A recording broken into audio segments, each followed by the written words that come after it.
శ్రీ గురుభ్యో నమః. శ్రీ మహాగణపతే నమః. శని వక్రగతి ఆరంభం అవుతున్నది. శని వక్రగతి అది ఎటువంటి ప్రభావాన్ని చూపిస్తుంది అనేది మనం చూద్దాం.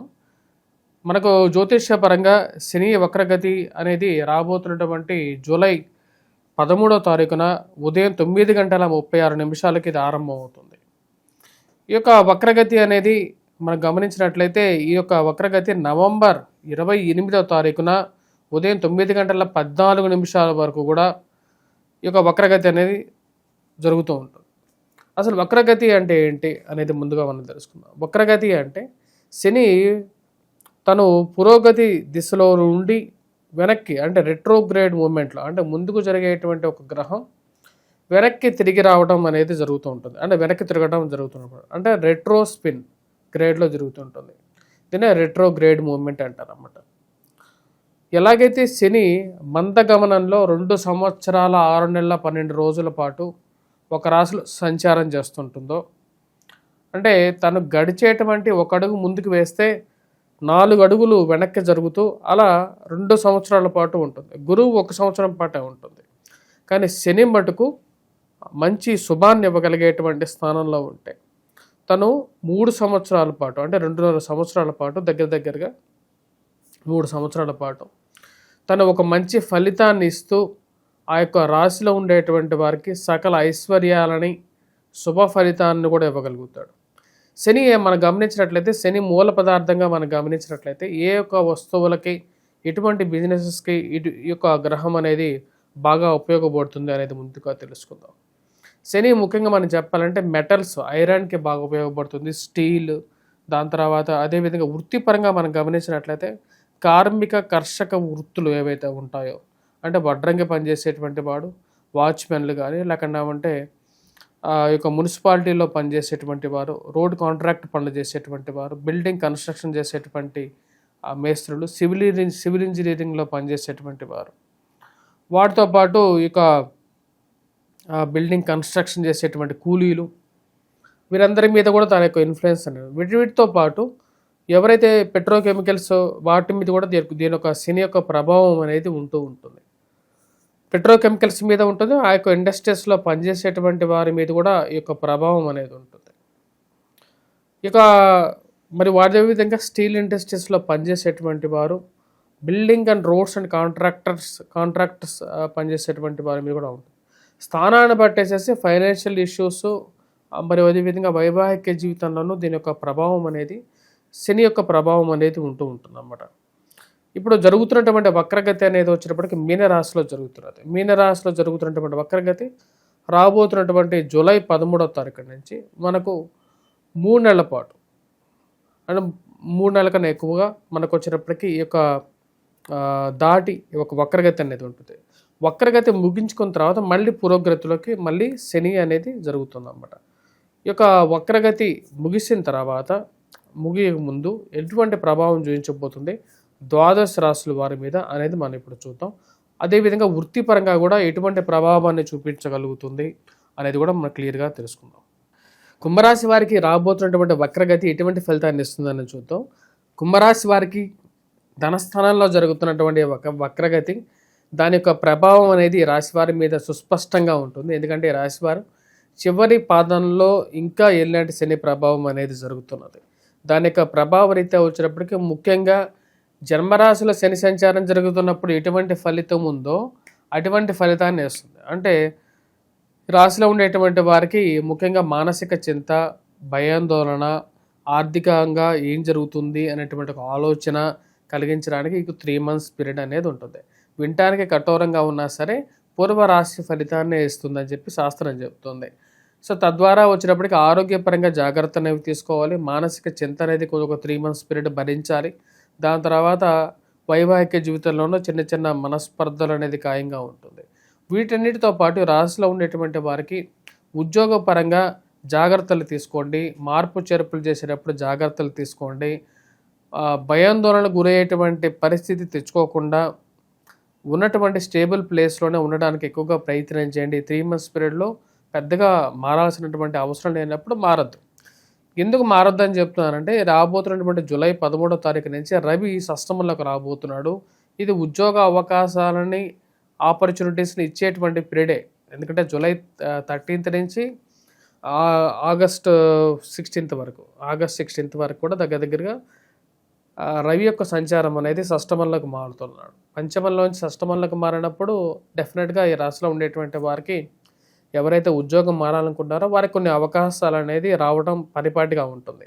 అవకాశాలు వచ్చినప్పటికీ కూడా అవకాశాలు వెళ్ళేటటువంటి ప్లేస్ అనేది కరెక్ట్గా ఉందా లేదా అనేటువంటి ఆలోచన తెలుసుకొని ముందుకు వెళ్ళండి. దాని తర్వాత ఫైనాన్షియల్గా వాళ్ళు ఏమైనా డబ్బులు అడుగుతున్నారా, ఇలాంటి విషయాలు తెలుసుకున్న తర్వాతే ముందుకు వెళ్ళండి. ఎందుకంటే శని అదే సమయానికి ఇక్కడ షష్టమంలో వక్రగతిలోకి ఉన్నాడు కాబట్టి దాని యొక్క ప్రభావం అనేది కొంచెం నెగిటివ్గా కూడా మారుతుంది.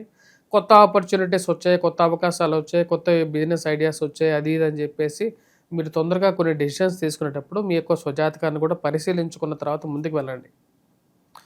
20 లక్షల రూపాయలు ఇన్వెస్ట్మెంట్ కన్నా 1000 రూపాయలు ఫీజు అనేది పెద్ద మ్యాటర్, తక్కువ. 20 లక్షల కన్నా ఇట్ ఈస్ నథింగ్ బట్ 0.01%. ఆ విషయాన్ని గుర్తుపెట్టుకోండి ఎప్పుడైనా సరే.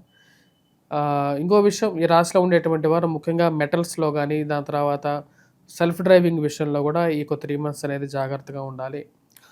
అదేవిధంగా ఈ రాశిలో ఉండేటువంటి వారు ఫ్రెండ్స్ అండ్ రిలేటివ్స్తో ప్రతి విషయాన్ని పంచుకోవాలని చెప్పి మనస్ఫూర్తిగా ఉన్నప్పటికీ వారితో పంచుకునే ప్రతి విషయంలోనూ మీ యొక్క స్వవిషయాలు ఎక్కువగా పంచుకోవద్దు. ఏదో మరి అదేవిధంగా ఆన్లైన్ ట్రేడింగ్ అని చెప్పేసి వీటిలో ఇన్వెస్ట్మెంట్ చేయొద్దు.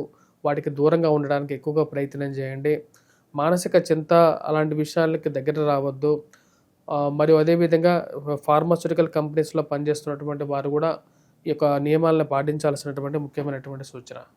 ద్వాదశ రాశుల వారికి ఇప్పుడు ఓవరాల్గా వచ్చేటప్పటికి శని యొక్క ప్రభావం గురించి మనం డిస్కస్ చేసాం. అసలు శని ప్రభావం నుంచి ఎటువంటి పరిహారాలు చేసుకోవాలి? ఎందుకంటే ఇక్కడ మనకు శని జనరల్గా వక్రగతి కాకుండా చూసుకున్నట్లయితే కొన్ని రాశుల వారికి బాగా యోగాన్ని ఇవ్వగలుగుతాడు. వాటిలో వృషభ రాశి వారు, దాని తర్వాత మకర రాశి వారు, దాని తర్వాత వచ్చేటప్పటికి మనం గమనించినట్లయితే తులారాశి వారు, ఈ 3 రాశులకి యోగాన్ని ఇవ్వగలుగుతాడు. వక్రగతి జరుగుతున్నప్పుడు ఏంటంటే కేంద్ర స్థానాల్లో ఉన్నప్పుడు కొంచెం యోగాన్ని అటు ఇటుగా ఇస్తూ ఉంటాడు, కొంచెం బెటర్ రిజల్ట్స్ ఇస్తూ ఉంటాడు. శని ప్రభావం జరుగుతున్నప్పుడు మిగతా స్థానాలు ఏవైతే ఉన్నాయో అని 3 స్థానాలు కాకుండా మిగతా రాశుల వారికి మీద శని ప్రభావం అనేది ఉంటుంది. దాంతోపాటు రాహువు కూడా వచ్చేటప్పటికి ఇంచుమించు రాహుకేతువులు, రాహు మెయిన్గా ఇంచుమించు శని యొక్క ప్రభావం ఎంతైతే ఉంటుందో అంత ప్రభావాన్ని ఇస్తాడు.